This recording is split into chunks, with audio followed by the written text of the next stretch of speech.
वंदे मातरम। नमस्कार, जय श्री राम। दिल्ली विधानसभा के ऊपर ही हम बात करेंगे।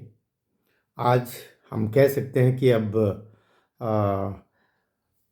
4 तारीख हो गई है और कल अर्थात 5 फरवरी को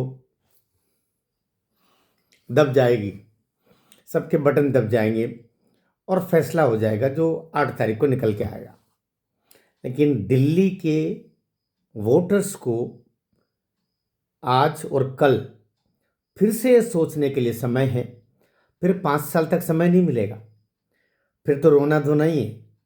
अभी समय है आप तक समझ सकें कि आप पार्टी किन स्थितियों में बनी थी, आप पार्टी किन वादों के साथ बनी थी, आप पार्टी किन लोगों के साथ बनी थी, आप पार्टी प्रयोजन क्या था, ठीक आप पार्टी ने किया क्या, आप पार्टी में अब कौन है, आप पार्टी कर क्या रही है, आप पार्टी अब आगे क्या करेगी।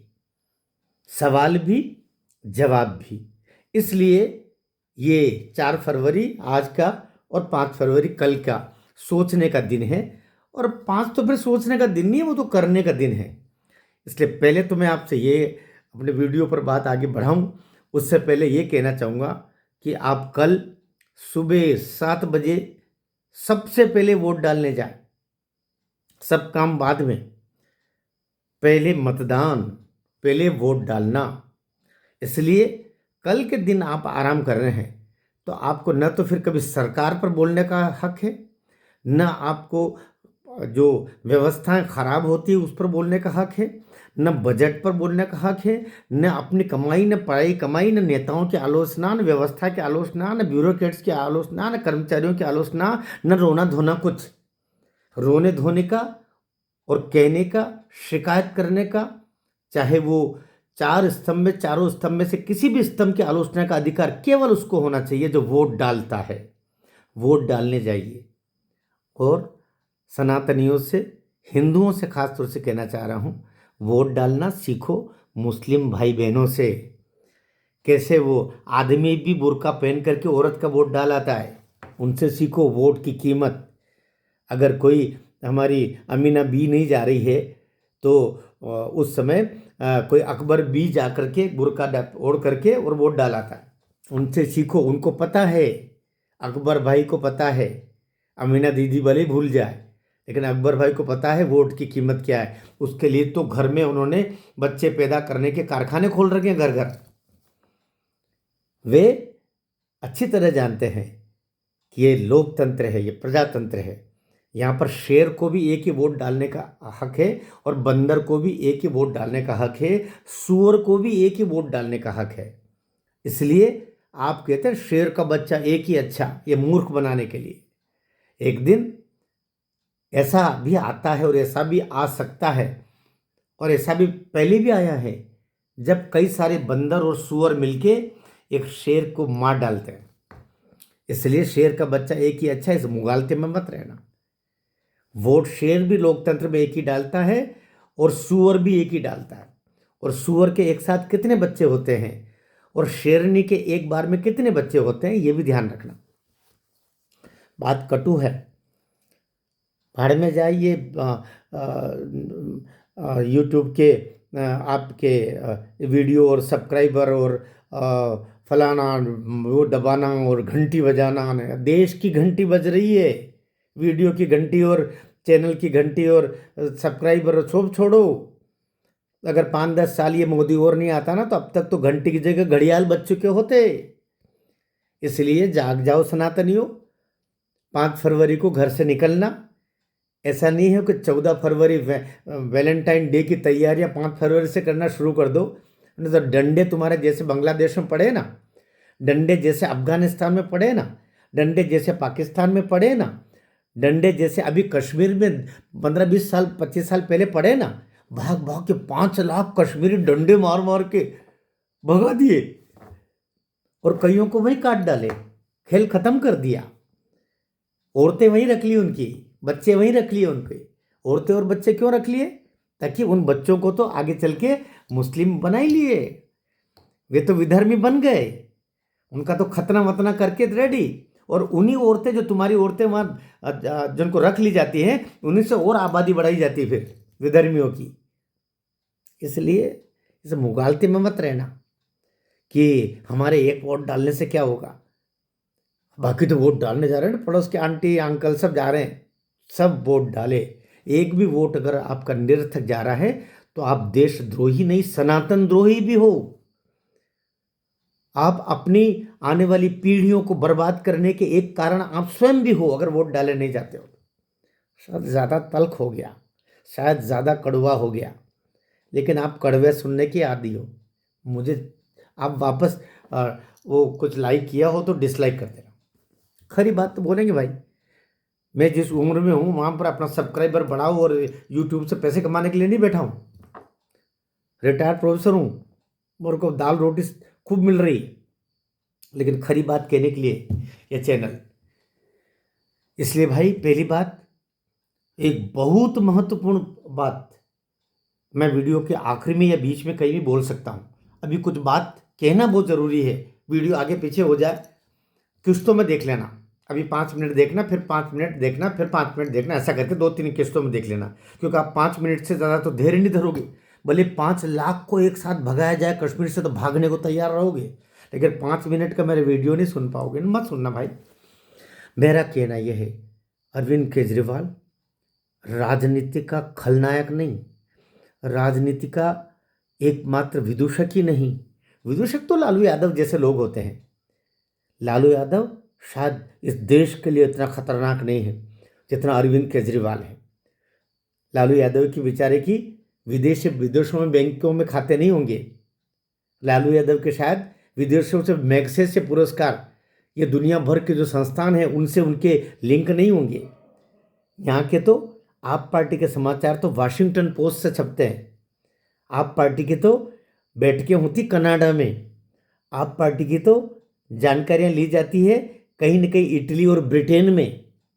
इसलिए इनकी जड़ें यहाँ नहीं है।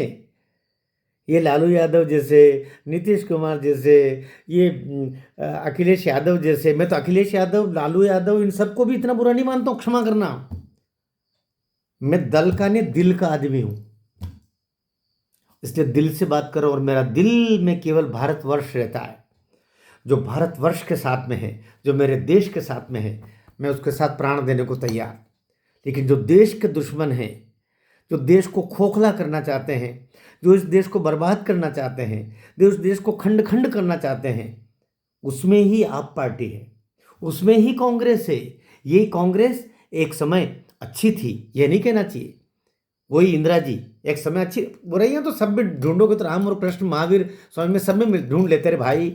बुराइयाँ तो किसमें नहीं होगी, हाड़ मांस का शरीर है, बुराइयाँ तो मिल ही जाएगी।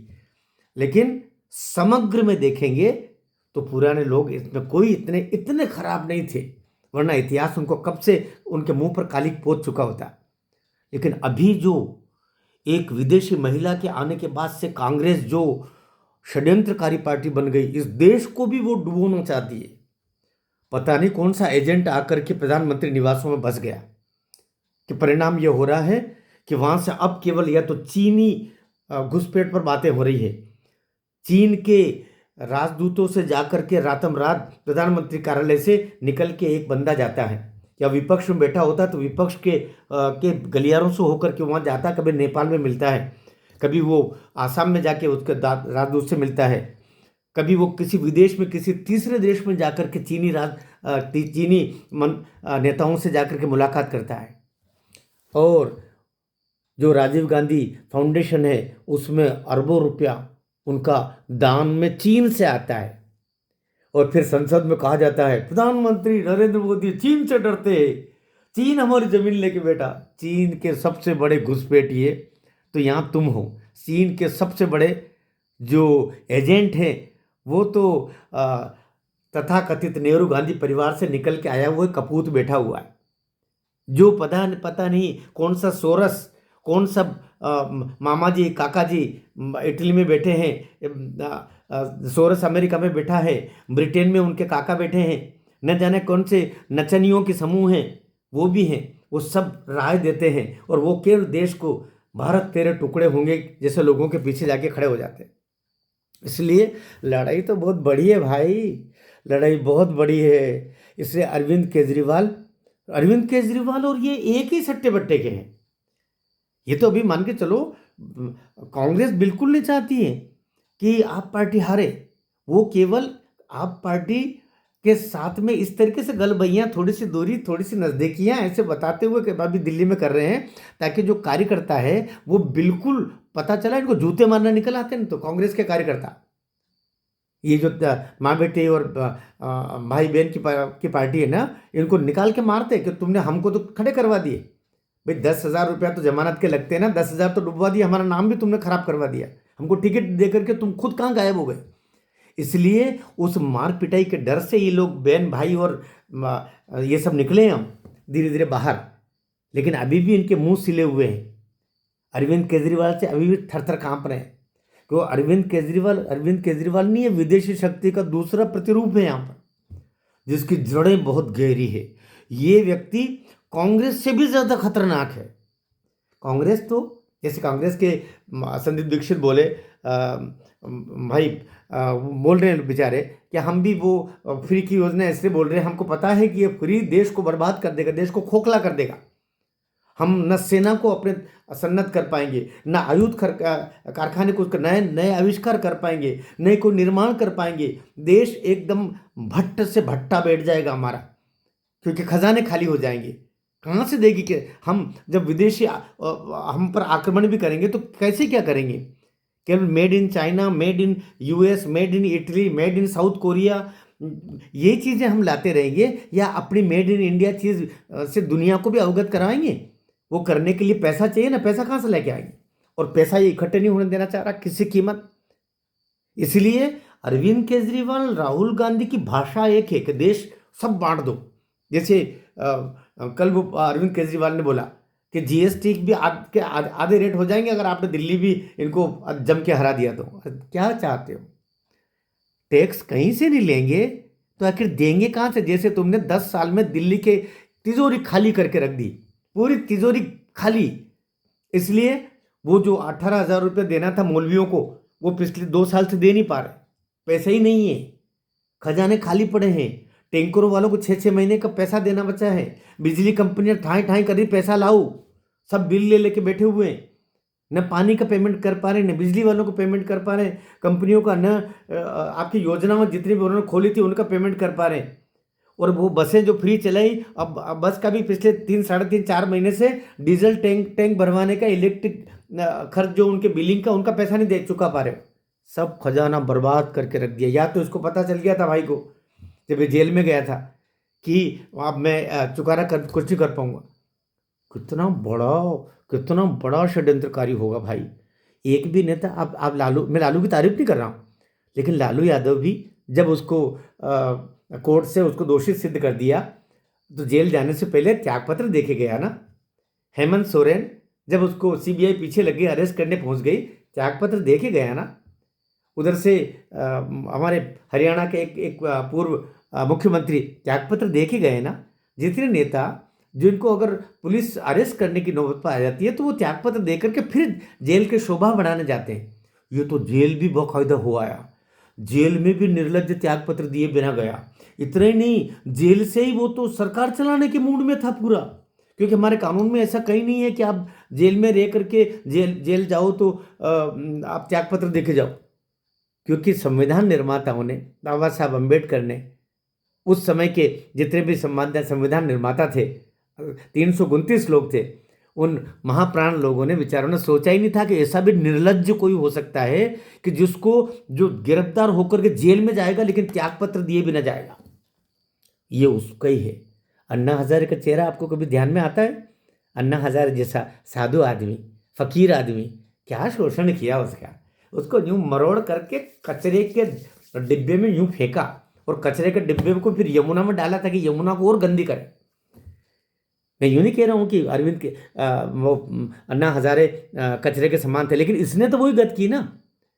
वो कहाँ रालेगांव सिद्धि पड़े ना, उसके बाद झांकने नहीं गया कभी पट्टा। कुमार विश्वास किस तरह दोहन किया उसका, उसकी प्रतिभा का दोहन किया। कुमार विश्वास जैसा इस सदी का ज्ञान का अध्ययन का, दृष्टि का, कला का अपने आप में हिमालय है, लेकिन उसको भी निचोड़ करने में कोई कसर नहीं, उसको भी अपने काजल की कोठरी में डालने की कोशिश की। वो तो निकल गया बंदा, वो जानता था कि ये एक दिन खुद तो बर्बाद होगा, ये उस कोठरी में हमको भी डलवाएगा। एक वो है सुप्रीम कोर्ट का एडवोकेट था प्रशांत, वो निकल लिया। एक वो यादव बन के घूमता है, लेकिन वो भी मुस्लिम बंधु एक नेता है जो सब गले में मफलर डाल के घूमता है, वो है मुस्लिम लेकिन वो यादव बोलता खुद को। वो बड़े बदमाश लोग थे, इसमें भी पड़े हुए बहुत सारे। एक वो जज लोग थे, किरण बेदी थे, सब लोग अच्छे अच्छे लोग निकल गए। मैं ये भी कह रहा हूँ इसमें सभी अच्छे ही थे, लेकिन कई लोग अच्छे भी थे इसमें जो निकले। लेकिन ये दुष्ट इस तरीके से इसने किया। तो याद रखना, ये देश की दिल्ली, और दिल्ली के बाद में पंजाब नशा भी कनाडा नशा, पंजाब, दिल्ली, 1 बोतल 3 बोतल फ्री।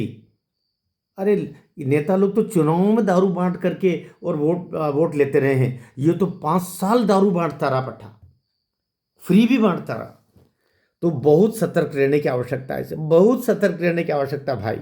अपने वोट डालने का, अगर आप पार्टी को वोट डालने का मन हो जाए, बहुत ही ज़्यादा मन करने लग जाए, उससे पहले आंख बंद करके 1 मिनट के लिए भारत माता की तस्वीर का स्मरण करना, 1 मिनट के लिए उसी दौरान अन्ना हजारे की सूरत का याद कर लेना, उसी समय कहीं किरण बेदी का स्मरण कर लेना, उसी समय वो कुलबुलाती हुई झागदार जो यमुना हो गई उसका स्मरण कर लेना, उसी समय स्मरण कर लेना कि कैसे वो एक, मैं तो सरकारी क्वार्टर तक नहीं लूँगा, और कैसे शीश महल उसने 300 करोड़ का बनवा लिया।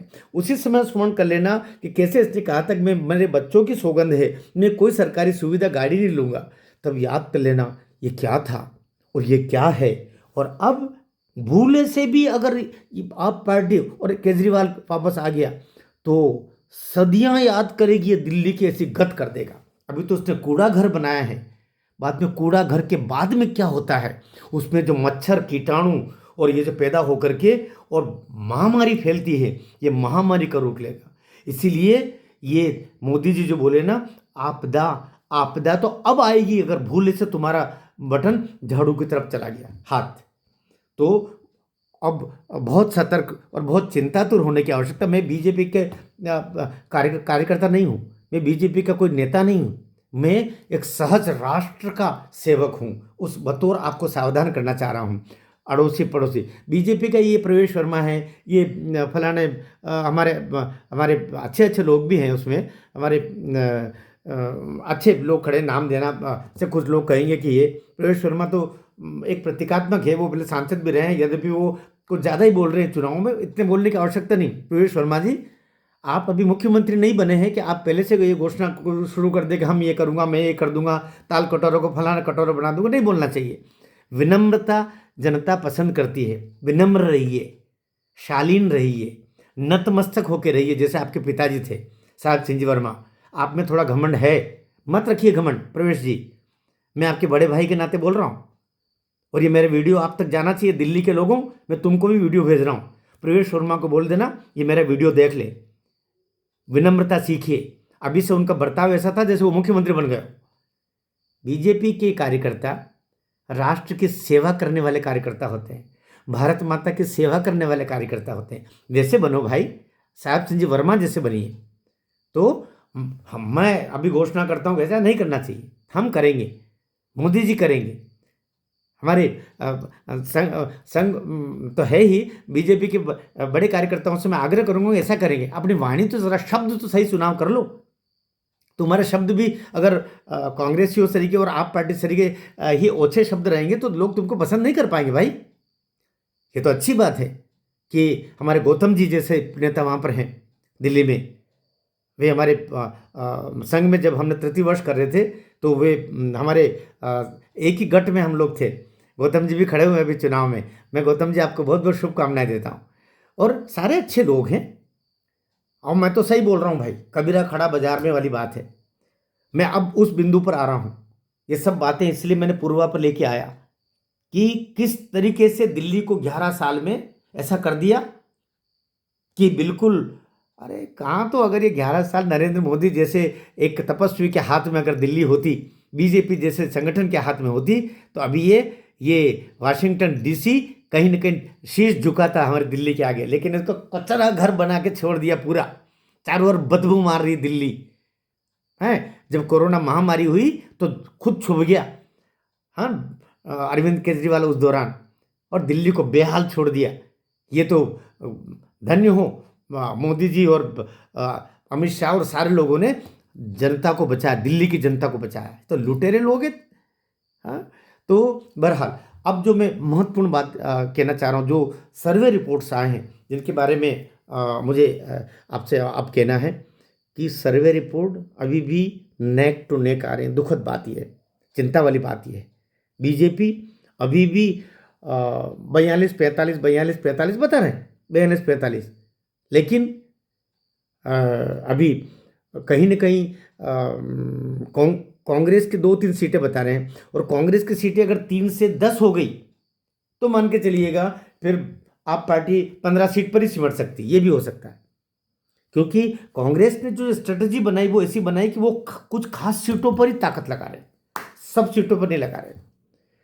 ये पर्दे के पीछे का समझौता हो गया, लेकिन पर्दे के पीछे समझौता हुआ है, सबको पता है, लेकिन समझौता तो हो गया है। इसलिए अभी विशुद्ध केंद्रीकरण मेरा इस पर है, बीजेपी के कार्यकर्ताओं के भरोसे ही मत रहना सनातनियों, बीजेपी के नेताओं के भरोसे ही मत रहना इस दिल्ली के चुनाव में। सारे हमारे सनातनियों, सारे हिंदुओं, तुमको स्वयं भी कमल तक पहुंचना पड़ेगा और कमल खिलाना पड़ेगा।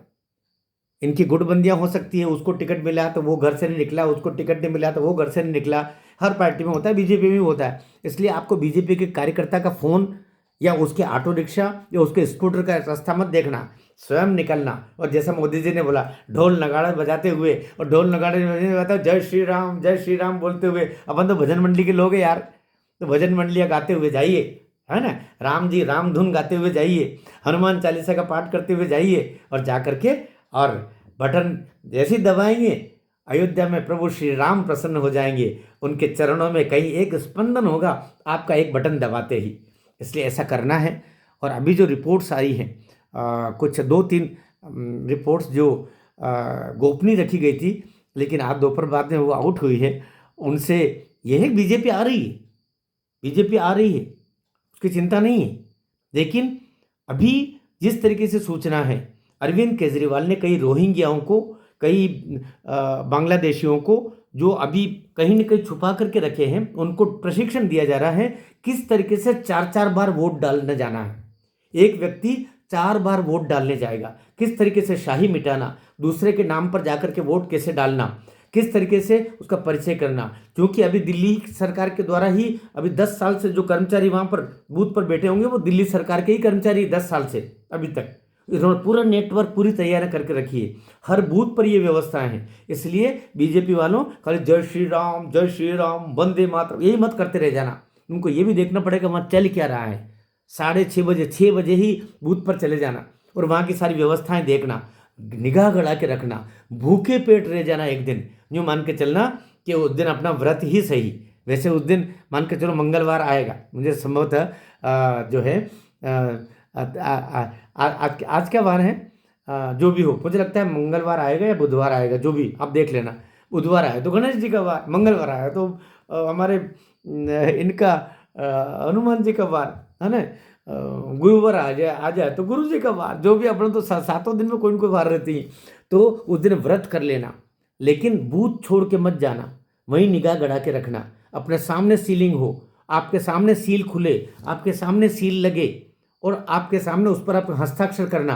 क्योंकि मैं खुद अधिकारी रहा हूँ चुनाव आयोग में, जो उस समय अपने बड़े पद संभाले, पीठासीन से लेके ऊपर के सब पद भी देखें, तो किस तरीके से वैसे इतना रहता है कि उसमें कोई गड़बड़ नहीं कर सकता, ये भी सही बात है। इसलिए ये फिजूल मत पेटी में ये हो जाता हो तो वोटिंग मशीन से ये ईवीएम, सब ईवीएम एकदम बढ़िया है, वो कोई निरर्थक उस पर नहीं पड़ना। लेकिन आपके सिग्नेचर, आपकी सीलिंग, वो सब कुछ होना चाहिए, उसके नंबर लिखना, उसके जो 2 तरीके की उसके स्टेप सील होती है, सीलें होती है, उन सब के नंबर आपके पास में रहना चाहिए, अपने रिकॉर्ड में रखना पहले से ही, शुरुआत से ही। आप ये मत सोचना कि आखिरी पीठासीन अधिकारी दे देगा आप लोग, नहीं, उसी समय लिखना। मैं सिग्नेचर कर रहा हूँ ना एजेंट के बतौर, मुझे नंबर लिखने दो इसका, क्योंकि वो अंदर चले जाएंगे, फिर आपको नहीं मिलने वाले। तो ये सब करना, सावधानी रखना। और फिर अभी के जो हालात हैं, वो हालात ये हैं कि ये संभवतः कुछ एरिया में कुछ ऐसा माहौल ख़राब करके लड़ाई झगड़े भी करवा सकते हैं। इसलिए मशीनरी तो अपनी पूरी सुरक्षा मशीनरी तो पूरा काम कर ही रही है, लेकिन बीजेपी के कार्यकर्ताओं को ज़्यादा थोड़ी सी तत्परता रखनी है। आपके वोटर्स वोट डालने चले जाएं, जल्दी वोट डालने चले जाएं, दोपहर बाद तक की प्रतीक्षा नहीं करना। दोपहर बाद तक ये कुछ भी कर सकते हैं, इसलिए अपने वोट पहले डल जाए, ये ध्यान रखें। सब वोट डलवाएं, पुराने कार्यकर्ता, नए कार्यकर्ता, सब एक मूत्र, जितने भी सनातनी हैं, जितने भी हिंदू हैं, सभी बीजेपी के कार्यकर्ता हैं, यूँ मान करके वोट डालने जाएं। किसी की प्रतीक्षा नहीं करें कि फलाने नेताजी आएंगे, हमारे मोहल्ले के वार्ड मेंबर आएंगे बीजेपी के, और वो हमको स्कूटर पर बिठा करके ले जाएं।